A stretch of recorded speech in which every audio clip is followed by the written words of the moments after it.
হাবিলের এখন একটা ছাগল, আর কাবিলে শাক সবজির চাষ করতো। সে লাউ কুমড়া বা শাক সবজি কোনো কিছু নিয়ে একটা পাত্রের মধ্যে রেখে পাহাড়ের মধ্যে রাইখাইছে আর বইলাইছে যে আমি কুরবানি রাখছি, কবুল হইল আমি আকলি মারে বিয়া করবো, না হইল করবো।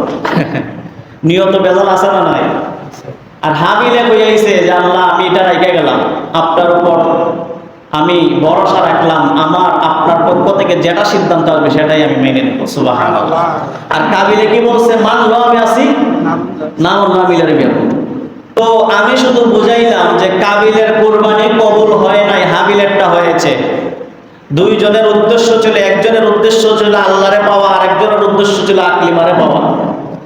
তো বর্তমান সময়ে যদি এইভাবে কুরবানি দেওয়ার সাথে সাথে কুরবানি কবুল হয়েছে কিনা বোঝা যাইত, কুরবানি দেওয়ার মালিক হয়ে যেত। বলে বাবারে কুরবানি দিতাম 1 লাখ টাকা দিয়ে, যদি দেখি কবুল হয়েছে না তো মাইসে আমার নিয়ে হাসবো। আর এখনের যুগের যে মানুষ, ফেসবুক ওইটারে গরম করে নিব, কোনো কিছু হইলে ফেসবুকে লেখালেখি করে।